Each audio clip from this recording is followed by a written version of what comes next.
নারায়ণগঞ্জের বন্দর উপজেলায় ব্রহ্মপুত্র নদের তীরে ছোট্ট একটি চায়ের দোকান রুবেল মিয়ার। ২০০২ সালের দিকে কলাগাছিয়া ইউনিয়নের সাবদি হাজরাদি ব্রিজ সংলগ্ন এলাকায় দোকানটি চালু করেন তিনি। শুরুতে তার বাবা হাসিব মিয়া দোকানটিতে সময় দিতেন। ২০১৪ সালে বাবার মৃত্যুর পর তিনি নিজেই দোকানের হাল ধরেন।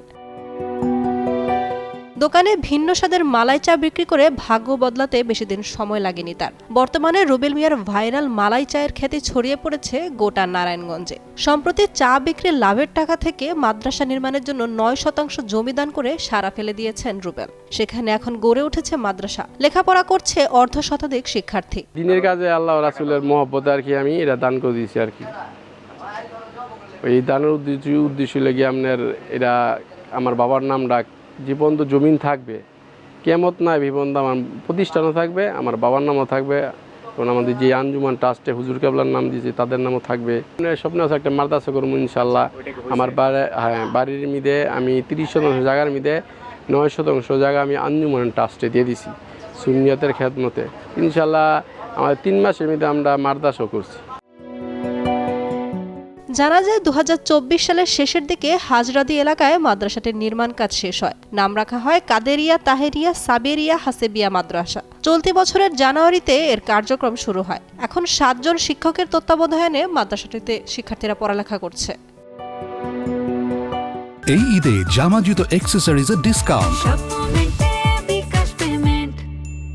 রুবেল মিয়া জানান ২৩ বছর ধরে চা বিক্রির সঙ্গে যুক্ত রয়েছেন তিনি। তবে ২০১৫ সাল থেকে তার বানানো মালাই চায়ের খ্যাতি ছড়িয়ে পড়ে। এখন প্রতিদিন ৫ থেকে ৭০০ কাপ চা বিক্রি হয় তার দোকানে। তিনি আরও জানান নিজে তেমন পড়াশোনা করতে পারেননি। এই চা দোকান দেওয়ার আগে থেকেই স্বপ্ন ছিল উপার্জনের টাকা দিয়ে কোনো ধর্মীয় শিক্ষা প্রতিষ্ঠান করার। ২০০০ শুরু হয়েছে ২০২৫ সাল। ২৩ সাল তো মালাই দুধ চা ব্যস্ত আছি। আগে প্রথম যে সময় দোকানদারি করছি সুমালা ছোটো পণ্য হিসাবে আমরা বেচছিলাম। তো ওই ১২-১৩ সালেতে মালাই চা দুধ চায়ের ধরছি। প্রায় ১৭ সালেতে ১৬ সালে পরিচিত আমি ভাইরাল রুবেল ভাইয়ের মালাই চা। বন্দর নারায়ণগঞ্জ ঢাকা বা সোনারগাঁ যে কোনো জায়গায় যাবেন, এক গাড়িওয়ালার যদি করেন রুবেলের মালাই চা সব দিয়ে যাবো, লয়ে পড়বো।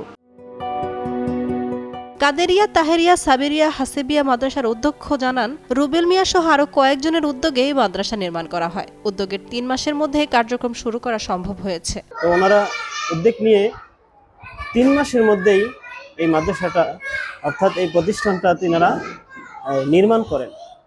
নির্মাণের পরেই এই ২০২৫ সালের প্রথম দিকেই তারা এই নিয়ত করছেন যে আমরা প্রথমেই এটা চালু করব।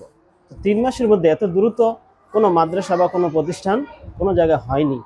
যেহেতু ওনারা ইসলামিক যেই চিন্তা করেছেন ছাত্রদেরকে শিক্ষা দিবেন, দ্বীনি শিক্ষায় শিক্ষিত করবেন, সেই জন্য রুবেল ভাইয়ের তিনি চিন্তা করলেন যে আমার তো এই জায়গাটা পরিত্যক্ত বা এই জায়গাটা পড়ে রয়েছে, যে তিনি এই জায়গাটা কি করলেন, আঞ্জুমান ট্রাস্টকে এটা দান করলেন। রাজধানী ঢাকা সহ প্রতিদিন দূর দূরান্ত থেকে ১ কাপ চায়ের জন্য তার দোকানে ছুটে আসেন চা প্রেমীরা। প্রতিদিন ৫ শতাধিক কাপ চা বিক্রি হয় তার দোকানে। ছুটির দিনে এর সংখ্যা ১০০০ কাপ ছাড়িয়ে যায়। নারায়ণগঞ্জ থেকে রাশেদুল ইসলাম রাজুর পাঠানো তথ্যচিত্রে ডেস্ক রিপোর্ট। উর্মি আক্তার সোমা, কালের কণ্ঠ।